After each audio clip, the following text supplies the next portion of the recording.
Für unseren ersten Videoblog haben wir uns mit der Frage beschäftigt, warum sind englische und amerikanische Komponistinnen und Komponisten in Deutschland eigentlich so extrem unbekannt? Um dieser Frage nachzugehen, sind wir nach London gereist und haben dort das sogenannte Camberwell Composers Collectiv getroffen. Ein Zusammenschluss von 5 Komponistinnen und Komponisten. Und 3 von ihnen haben wir die Frage gestellt, was ist eigentlich dieses Kollektiv und was ist seine Funktion? Well, it started in 2003, and Anna and Emily and Mark put it together just as a way to have an opportunity to write pieces and have performances, and just try out new music in a sort of more relaxed, low-pressure setting where we could do things that were maybe a little bit outside of what we could do in commissions and things like that, and also just so we always had an opportunity to write new music when we didn't have other things on it. It was just about sort of making sure that we all had a way to express ourselves and find new opportunities to write music when there wasn't all this stuff happening. And it's sort of grown since then. You know, at the beginning it was mostly about putting on concerts, so we did usually 2 concerts a year, but sometimes a lot more than that, and it was about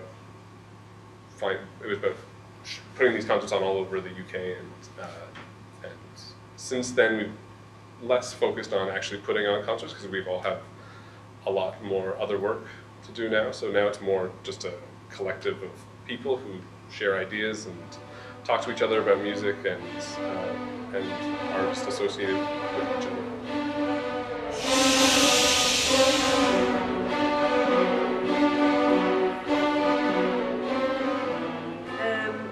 So I think we set up the Camberwell Composers Collectiv as a group of friends, and it was a way of us having control over the kind of music that was being performed, because obviously we were putting on the concerts, we weren't waiting for other people to come to us, so that was a nice way to sort of generate events.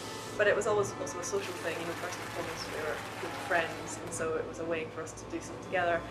And I mean, that's carried on regardless. You know, we do all have very different styles and influences, but I think there's definitely a common thread of how we maybe approach certain elements of our music, whether it's something about the communication or the way that we actually write music, and even though there's some stylistic differences.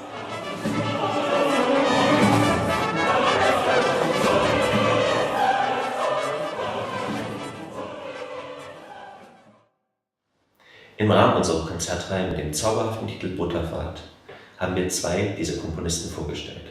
Zum einen Emeritus und zum anderen Charlie Pieper. Und von der ersteren hören wir jetzt das Stück mit dem Titel Charge.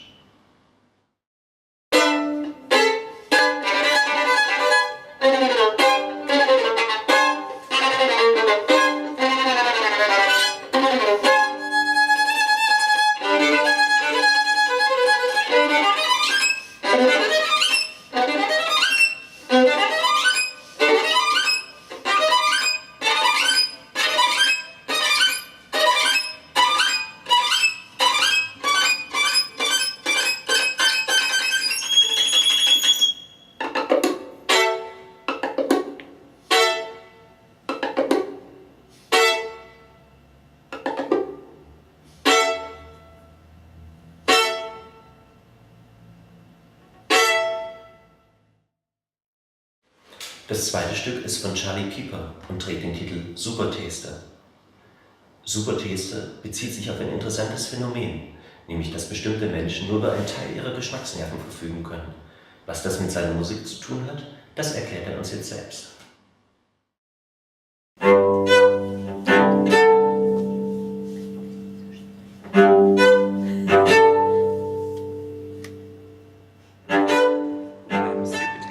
Is also a very short piece, and it's for solo cello.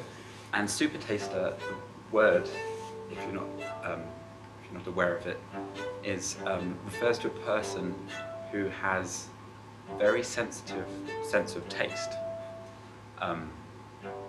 and as a result they can't eat a lot of foods, sort of spicy foods, acidic foods, but also because of that they eat much blander food, but they can taste a lot more complexity within these blander flavors. And this is sort of how I dealt with material in my piece. So I have a very limited amount of material. In fact, I only have seven different pitches involved in the whole piece. And it sort of just plays around with patterns that are shifting very slightly. So it's kind of, it sounds like a lot of the same material, but sort of sliding very slowly. And it's sort of like being able to taste. So you have a very limited palette there. You can taste sort of complexity within them.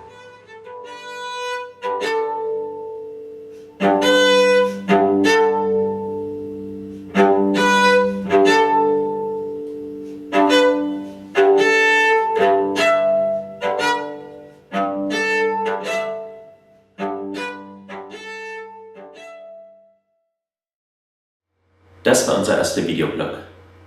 Um unsere Arbeit zu unterstützen, könnt ihr im Übrigen nicht nur spenden, sondern auch unserem Förderverein beitreten. Wir sehen uns im neuen Jahr zu einer neuen Ausgabe vom FZML-Blog.